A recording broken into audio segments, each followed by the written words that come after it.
Today is another Tag Tuesday, and this week should we start again? She waited. Yeah. Or just wait.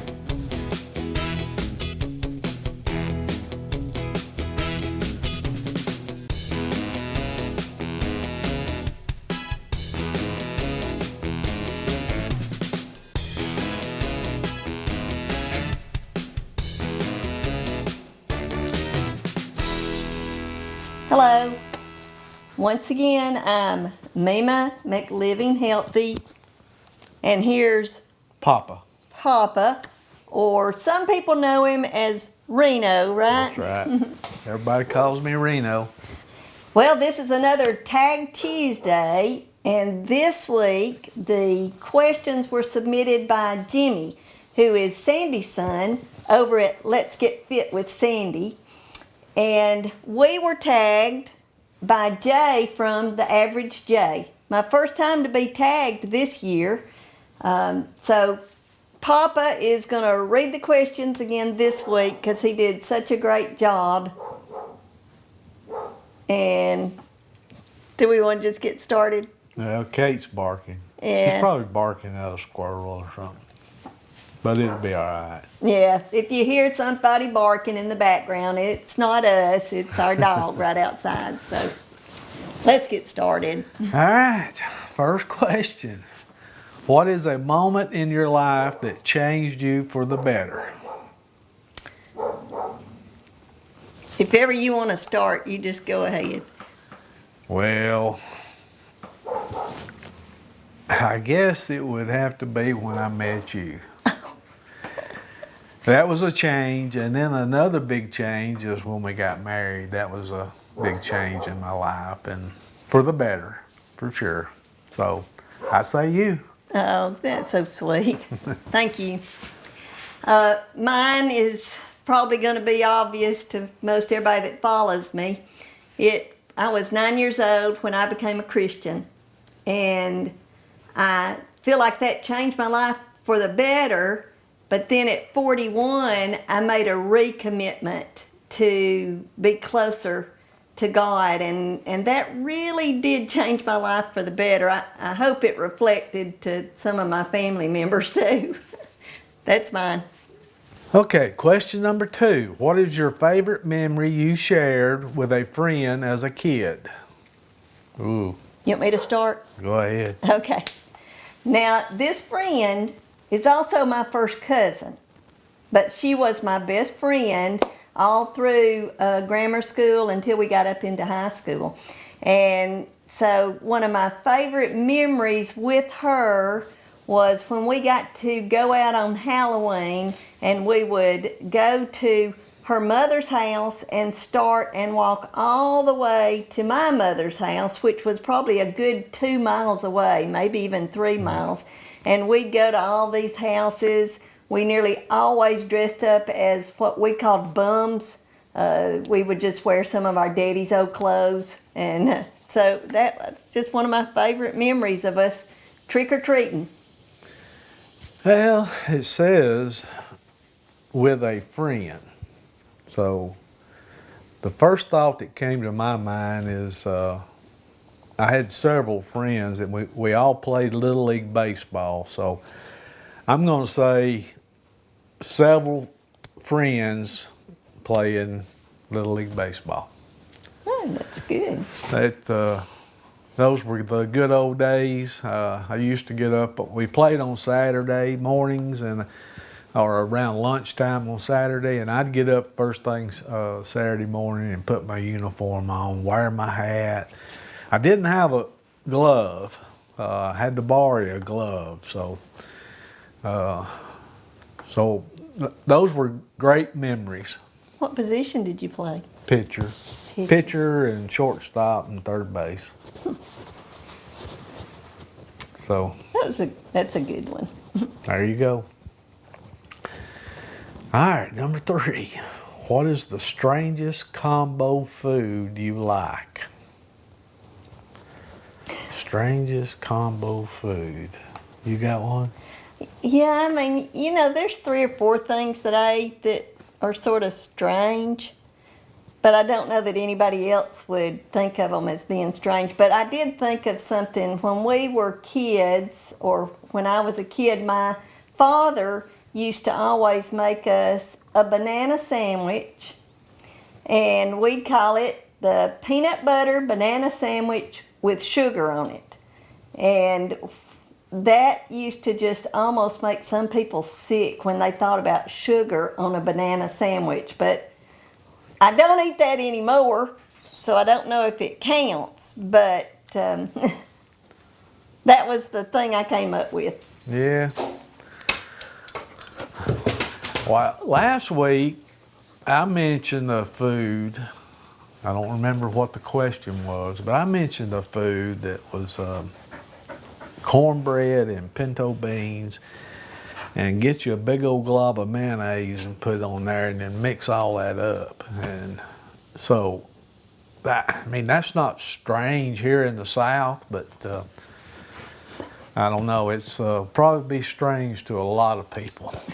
So, and get you a big old quarter piece of or quarter slice of onion. Vidalia onion, and eat that. Man, he's talking about good. That's good. But it might be considered strange to some people, right? Let's have that for supper tonight. Oh, yeah, sure. I wish. Too many points. Yeah, too many points. Too many points. For those that don't know, I'm still on Weight Watchers. Always will be. That's why I don't eat the banana sandwich with sugar on it anymore. Another good thing with cornbread is bowl of cornbread, crumble it up, and pour milk in there, and cornbread and milk. Buttermilk. Is that strange to people, you think? I don't know. My mother and daddy used to eat that. Well, if it's strange to people, then those people are strange. Yeah, but it had to be buttermilk. No, I don't want buttermilk. No, well, that's what my mother and daddy. All right, number 4.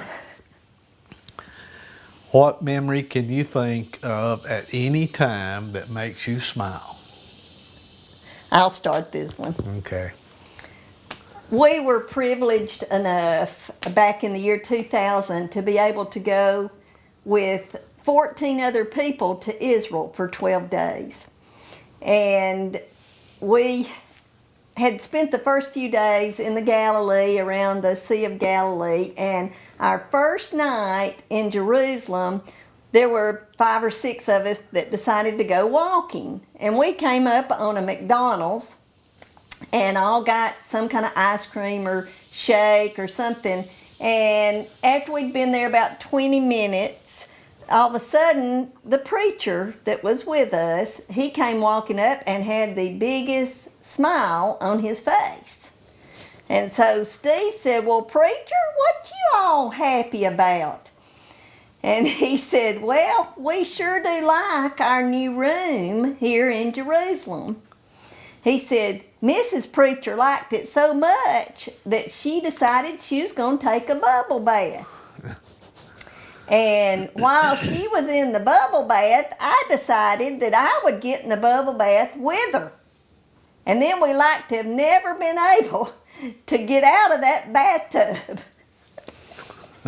And so, slippery. Yeah, you don't always think of your preacher and his wife taking a bubble bath together, but that's what we were exposed to that night. So the next morning, when we were all getting in the bus, ready to go to wherever we were fixing to visit that day, here comes Mrs. Preacher into the bus, and several of us began to sing Tiny Bubbles. She got back to her seat and whacked Mr. Preacher on the shoulder because she knew the secret was out. I told the preacher, I said, "Dang, preacher, I wouldn't have told that story." but there was a lot of funny things happened on that trip. Gary ate something that didn't agree with him, and he was on the bus, and he had a Coke bottle or something, and he was throwing up in this Coke bottle. That was pretty funny. Gary was another guy that went to church with us. And so, anyway, there's several funny stories there. So I done forgot the question. Let's see. It makes me smile. Well, I played golf yesterday. And I thought of something that happened a long time ago that brought a smile to my face. So I'm going to mention that. Well, several years ago, when I was 19 years old and basically learning how to play golf, my brother-in-law and I and a couple of more guys went and played golf at a pretty nice golf course. And we get up on the third hole, it's par 3, and I hit my ball, and one of the other guys said, I think that ball went in the hole. So my very first of 5 hole-in-ones I've had happened when I was 19 years old, and I really didn't know what I was doing. I was just learning to play golf, and that brought a smile to my face yesterday. I was telling some of the other guys that story and brought a smile to my face. So Probably had cut off blue jeans on too. Oh yeah, probably so. No golf shoes, probably 4 or 5 golf clubs, you know. That we got from the coach. Yeah, that were hand-me-downs many times, I guess. But that brought a smile on my face. Yeah, that's a good story. Okay. All right. What is the most scared you have been? Just the first thing that comes to my mind is years ago when my son was about 12 maybe, he had a 4-wheeler accident, and I was out of town, and we had cell phones, but they were not called cell phones back in those days. They were called car phones. So, you know, it was hooked up to the car, and it was pretty much permanent in the car. Well, I get a call from Meema saying that our son had had a 4-wheeler wreck, and he had broken his back, and he was at the hospital. I was about 2 hours away, and those 2 hours I was pretty scared. So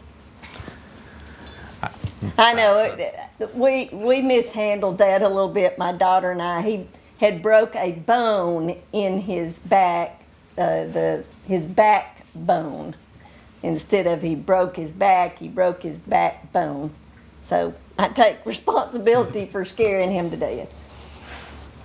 Mine, I guess, gosh, this was probably, our son was born, but he was not on this trip with us. There was about 7 of us, and Papa wasn't on this trip, that had gone to Disney World. And we flew back. And on the flight back on a commercial jet, we were struck by lightning, and the plane fell about 200 feet. And I thought we were about to crash. I mean, it still brings chills all up and down my legs when I think about it. And I was sitting next to 2 little kids. One was about 4, and so the other one was probably 6 or 7. And I couldn't let them know how scared I was. And I just, try to put a smile on my face, but I was scared to death that I was breathing my last breaths. My life went before my face. Yeah. Ooh, scary, scary. Yeah, that is pretty scary. Moving on. I'm ready. What is the one thing that aggravates you? Can I say? You can say. I cannot stand people that feel like they are entitled, especially on the road. They will cut you off. They will drive on the side of the road to make sure they get 5 seconds ahead. And that entitlement just drives me crazy. Yeah, me too. So, I guess in these times, I guess what aggravates me the most is how childish our government leaders are. Both sides. Both, yeah, all of them. Whatever side you're on, it just aggravates me that they can be so childish, and so it just I just quit watching them on TV. I can't believe that these people are in charge of our government. Of course, they work for us. We ought to fire them. So. Sometimes we do. Yeah, that's right. What is the best memory of your grandparents? First thing come to my mind is back when I was 10, 11, 12 years old, I used to go raccoon hunting with my grandfather. He was a world-class coon hunter in this area. He was the best, is what we were all told, and he was pretty good. That brings another smile to my face when I think about going coon hunting with me. He would always want me to walk to the dogs if they had treed a raccoon. He wanted me to walk in front, and I never could really figure out why he wanted me to walk in front, but one day I finally realized why. So I would knock the spider webs down. So That's pretty good. so that brings a smile to my face. Oh, what was that question? I've already forgotten what it was. What's the best memory? Grandparents. Okay. I had two sets of grandparents, and so mine are just sort of generic. One's a little bit, not as much. My mother's parents lived out of town, and so I do remember one summer when I was probably about 4 that we got to go, me and my 2 older sisters got to go and spend a week with them. They lived on a farm. They had chicken houses. I did not like the chicken houses. I do remember that, but I loved being out on the farm and seeing the cows and the pigs, and not the chickens, but other than that, that was a fond memory I have. And with my other grandparents, who I spent so much of my early life with, they had a place on the river, as we called it, and I can remember so many times going and spending the night with them and fighting the chiggers and the wasp and catching a few fish, and those are really dear memories of mine. Yep. What number Let's is see, this? number 8. What is the greatest memory of your siblings? Wow. Greatest memory. I've got it. Yeah. I actually have 2, but one of them I've already made a YouTube video about it, so I'm going to put a link right here for it, and it's when my 2 older sisters decided they wanted to mail me to my grandmother's when I was about 3 years old. I'm not going to go into any more detail. If you want to know the end of that story, you got to go to this link. The other, and this truly is my greatest and fondest memory of me and my sisters. In 1986, we decided to all load up in the car. My sister had a full-size van, and the 3 of us plus our 7 children loaded up in her van and drove all the way to Orlando and spent a week at Disney World.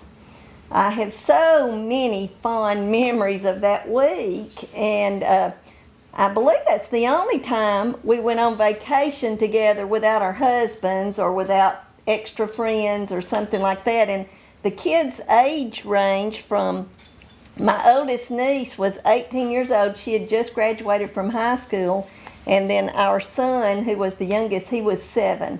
So with those 7 kids, the mischief they got into, and of course some of the mischief that we got into too, but that was a wonderful memory for me.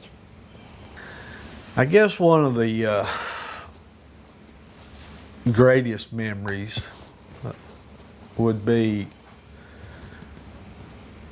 well, our family was sports oriented, so we played a lot of sports. And I had a brother that was a special need brother, and he was in a wheelchair. He was born with spina bifida, and back in the 40s, and was in a wheelchair all for his whole life. And he always participated in whatever sport we were playing. I mean, if it was baseball, he played first base, and he would bat, have somebody run for him. So my other brothers were also involved in all these sports, and it was kind of a neighborhood kind of sports. I mean, just the kids would show up and we'd play football or baseball or whatever. So I guess it would have to do with sports with my brothers. And of course, I had one sister, and she kind of kept us all in line. Tried to. So. Wasn't always easy to keep all four of them in line. All right. What is your favorite thing to watch on TV or in real life? Well, this time of year, it's football for me. I'm a big college football TV watching fool, I guess. So. And you like to watch that in real life too. Oh yeah. I go to a few games each year. So football. Well, mine, it said, or in real life. And so I'm taking that part of it because I don't watch a whole lot of TV anymore. So my favorite thing is to watch little kids play soccer when they're about 4 or 5 years old, and they're in a little group, and they just kick the ball all the way to that way, and then they turn around and they kick the ball. I mean, our grandkids are all grown now pretty much, so they're out of that age. But that used to be one of my favorite things to do, is just to watch little kids play sports for the first time when they have no idea what they're doing. Yeah. All right. Number 10. What is the one item from your childhood you no longer have that you wish you did? Well, this is kind of sports themed video. As I mentioned earlier, I used to play a lot of baseball. And when I was 6 years old, I actually played on the 8-year-old team. Of course, I mentioned I didn't have a glove, but I can remember the very first glove I owned, and I really wish I had that. Yeah. That was a special day back then, you know, when I didn't have to borrow one of the opposing team's gloves. So, but that was kind of common back in those days. Not every kid had a glove, and so. Right. Anyway, a glove. This one is probably one of the hardest ones. I mean, I'm sure there are things that I don't have that I had as a child. But the only thing I can come up with is, I wasn't really a child, I was a teenager. I was in the high school band, and it was a big deal to get your Letterman sweater, and I was proud of my Letterman sweater, and I had 4 stars on it and the big letters that go on it. And during one of the moves that we have made since we got married, that sweater got lost.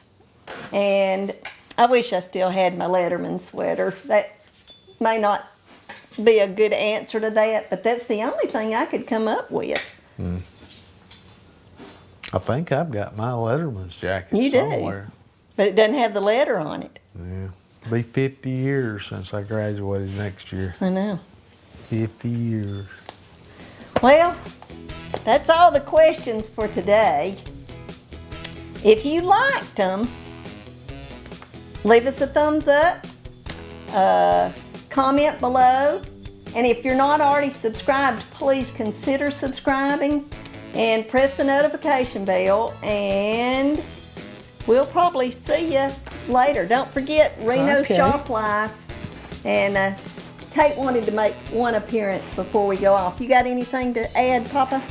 Nope. Glad y'all watched. Bye-bye.